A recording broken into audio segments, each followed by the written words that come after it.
Faire de belles images, c'est aussi savoir bien exposer ces images. Pour ça, essaye de profiter au maximum des capacités de ta caméra pour te laisser un maximum de liberté en post-prod à l'étalonnage. Je vais donc te parler de plusieurs choses qui vont t'aider à bien exposer tes images. C'est quoi la dynamique? Les courbes gamma, les logs, les luttes, les paramètres qui influent l'exposition, quels outils tu as à dispo pour t'aider et ainsi maîtriser au maximum ton image et faire de belles images. Premièrement, la dynamique. La dynamique, c'est la gamme de luminosité entre la plus basse et la plus haute que ta caméra, que ton capteur est capable de voir. En gros, dans la réalité, la dynamique, elle est infinie. Elle se situe entre le noir absolu, c'est-à-dire l'absence totale de lumière, et la lumière la plus puissante imaginable. Notre œil a, lui, une dynamique limitée par rapport justement à cet infini. C'est pour ça qu'on a un iris qui vient se fermer pour regarder quelque chose de très lumineux sans être ébloui. Et inversement, il va s'ouvrir quand on a besoin de voir quand il y a très peu de lumière. La dynamique, c'est en fait, avec un même iris donné, une même ouverture donnée, une même exposition donnée, ce qu'on est capable de voir comme gamme de luminosité. Ok, schématisons ça, notre œil, la dynamique de l'œil, est capable de voir qu'une petite partie de ce que la réalité nous offre. Et celle d'un capteur ou d'une pellicule est encore plus petite que celle de l'œil. Et donc plus la caméra est performante, plus elle aura une grande dynamique. C'est-à-dire plus elle sera capable d'enregistrer au sein d'une même image le plus grand écart possible entre la matière la plus sombre et la matière la plus lumineuse. On exprime la dynamique en nombre de diaph, ou stop en anglais. En gros, on connaît l'écart qu'il y a entre une valeur de diaph et une autre, et on utilise cet écart comme unité de mesure. On compte donc juste le nombre de cet écart de luminosité que le capteur est capable de capter. Donc plus on y compte de diaph, et bien plus le capteur a une grande dynamique. Et inversement, moins la dynamique est grande et moins on aura de nuances dans les basses lumières qui vont vite devenir complètement noires sans détail. Et plus vite les hautes lumières vont cramer, on dit que c'est surexposé ou que le signal est écrété. On en reparle juste après. Le but est donc à la prise de vue de venir capter un maximum de matière et de détails pour ensuite finir de maîtriser complètement son image en post-production à l'étalonnage. Aujourd'hui, les très bonnes caméras tournent autour de 14 diaph de dynamique, 13 diaph ça reste très bien, et 15 diaph ou plus ça commence à être incroyable. En anglais, la dynamique c'est Dynamic Range. Dynamic Range.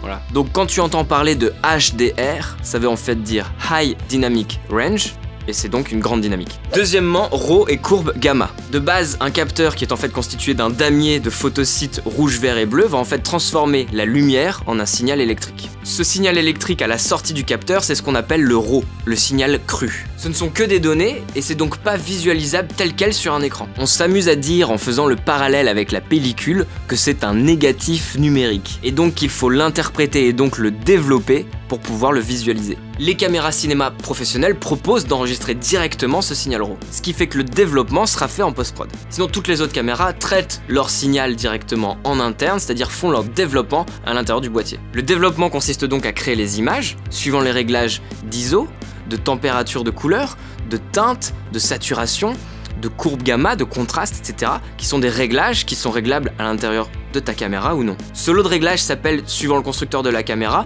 courbe gamma ou style d'image, picture style ou profil d'image, picture profile. Alors de base, les caméras te règlent sur un profil d'image qui va te paraître joli à l'écran, avec des couleurs vives et un fort contraste. Mais le problème, c'est que ce profil de base ne te permet pas de profiter de toute la dynamique que ton capteur est capable de t'offrir. C'est pour ça que les constructeurs te proposent des courbes gamma, des profils d'image, ce que tu veux, cinéma, qu'ils ont appelé log. Sony te propose le S-Log, Canon le C-Log, Panasonic le V-Log, etc. Le but de ces logs, c'est en fait d'arriver à faire contenir un maximum de ce que le capteur est capable de donner en traduisant son signal RAW dans une image compressée. Je te parle de la compression des images et des vidéos dans une autre vidéo qui existe peut-être pas encore. Le log, ça va donc te donner des images qui vont apparaître sur les écrans très désaturées et très décontrastées, mais qui dans l'idée contient toute la matière captée par le capteur. L'image log t'apparaîtra alors toute grisâtre, toute fade. On dit que l'image est flat, elle est donc plate sans contraste. Le but de tout ça, c'est pas d'avoir une image toute grisâtre à la fin dans ton film, c'est de te laisser un maximum de liberté à l'étalonnage en pouvant choisir exactement de faire ce que tu veux vu que tu as du détail partout. Et bien sûr, d'année en année, les constructeurs te proposent des nouvelles versions de log, comme Sony qui a le S-Log 2 et le S-Log 3 qui est encore plus flat. Comme ça peut être perturbant pour cadrer puisque tu ne vois pas bien les couleurs ni les contrastes, certaines caméras ou certains écrans te proposent d'appliquer ce qu'ils appellent une LUT. C'est en gros un fichier qui contient des paramètres d'étalonnage. Soit l'appareil t'en propose déjà de base dedans, soit tu vas pouvoir venir en importer que tu auras créé toi-même sur ton logiciel d'étalonnage ou alors que tu auras téléchargé depuis internet. Le moniteur te montrera donc une image pré-étalonnée, même si à l'enregistrement, il enregistrera bien le log. Troisièmement, les paramètres qui influent l'exposition. Alors d'abord, l'exposition, c'est en gros choisir quel niveau et gamme de luminosité on va venir imprimer sur le capteur. Pour le régler, on a 4 paramètres, la sensibilité, l'obturateur, le diaph et les ND. Petit a, la sensibilité. De base, on pourrait dire qu'un capteur a une unique sensibilité qu'on appelle sa sensibilité native.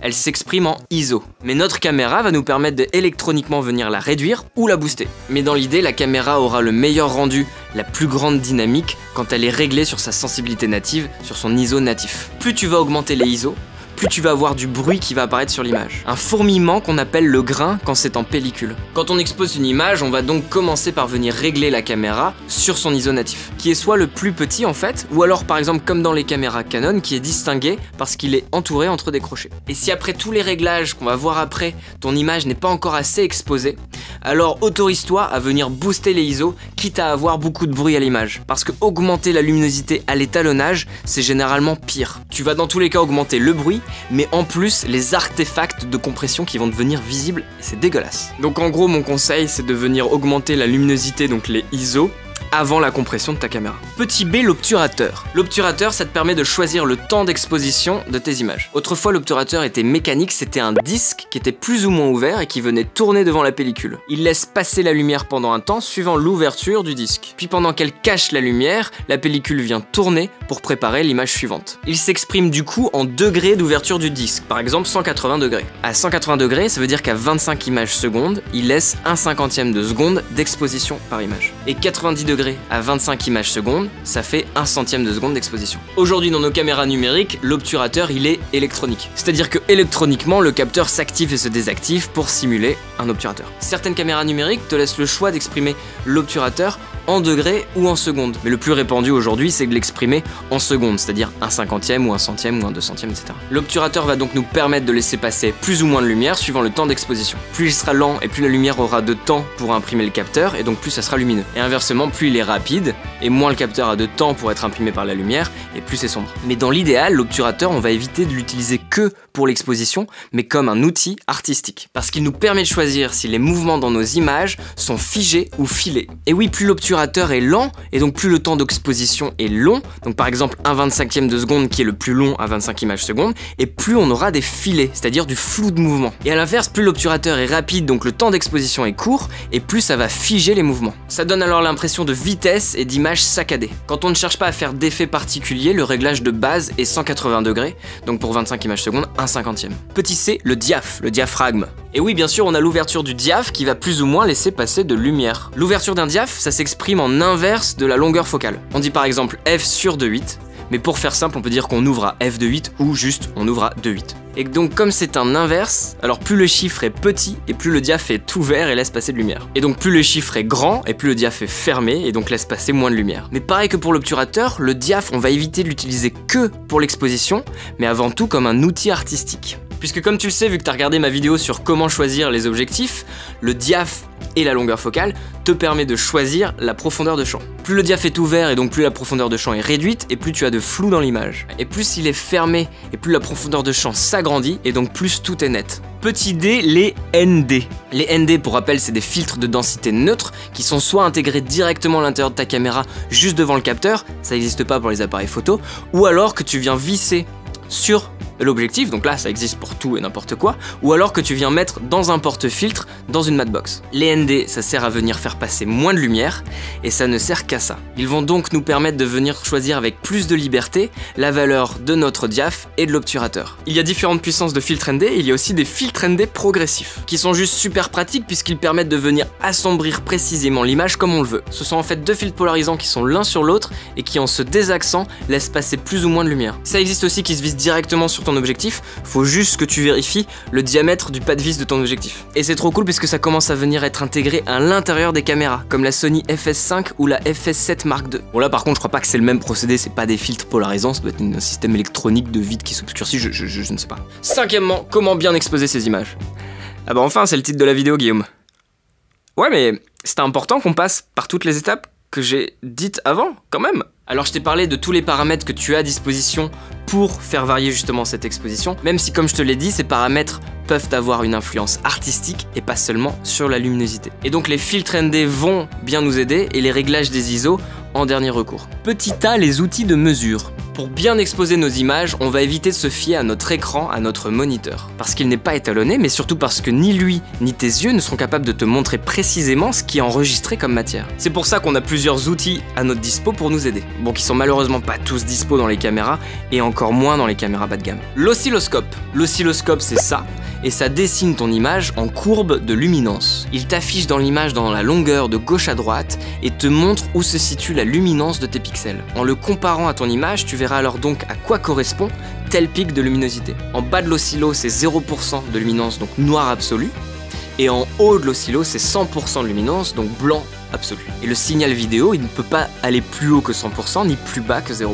Quand il dépasse, il va donc être coupé. On dit que le signal est écrété. Les crêtes sont coupées, on perd donc de la matière. Tu as plusieurs réglages d'oscillo, il peut t'afficher soit juste une courbe de luminance, soit la séparer en 3 courbes superposées, rouge, vert et bleu, ou séparées côte à côte. L'histogramme. L'histogramme, c'est un outil similaire, mais un peu moins lisible, parce que simplifié, on va dire. Il ne décrit pas l'image dans sa longueur, mais d'un bloc. Et le 0% est à gauche, et le 100% est à droite. Plus il y aura en un point sur l'histogramme une grande barre, plus ça veut dire qu'il y aura de pixels à cette luminance. Les zébras. Les zébras, ils permettent de repérer une valeur de luminance choisie en zébrant ton image. Tu règles en fait le pourcentage de luminance sur lequel tu veux que les zébras apparaissent. Si tu choisis 100%, ça veut dire qu'il va venir zébrer tout ce qui a 100% luminance. Et si tu mets moins, comme 90%, ça veut dire qu'il va venir zébrer tout ce qui a 90% dans ton image. Ok, super tous ces outils, tu vas me dire, mais attends, tu vas voir, ils sont hyper pratiques. Petit B, c'est quoi bien exposé? Bien exposé en numérique, ça peut être entre autres d'essayer d'avoir le maximum de matière à la prise de vue. On va donc éviter de surexposer, c'est-à-dire d'avoir toute son image trop haute en luminance ou carrément décréter son signal. On dit qu'on surexe et donc on perd de la matière dans les hautes lumières, c'est dommage. Pour vérifier ça, on pourrait éventuellement le voir à l'œil sur notre écran, on verrait que c'est cramé, c'est tout blanc. Mais si ton écran est pourri, et c'est toujours le cas, ou que tu utilises une lutte d'affichage, alors on utilisera les outils que je t'ai présentés juste avant. Dans l'idéal, on utilise l'oscillo pour voir si on n'écrète pas le signal, si le signal n'est pas trop haut et si donc on n'a rien dans les basses lumières, ou alors l'histogramme ou les zébras en les mettant à 100% ou plus. Attention, ce n'est pas une obligation d'éviter à tout prix l'écrêtage. Il faut juste que ce soit un choix conscient. Parce que dans certains cas, on sera obligé d'écrêter. Si par exemple on a dans le champ une ampoule et que notre caméra n'a pas une dynamique suffisamment grande pour ne pas la rendre surex. À l'opposé, on évite de sous-exposer et donc de tasser le signal dans les basses lumières, de ne pas profiter de toute la dynamique et peut-être même de perdre de la matière en dessous de 0% dans les très basses lumières. Donc pareil, c'est très lisible sur l'oscillo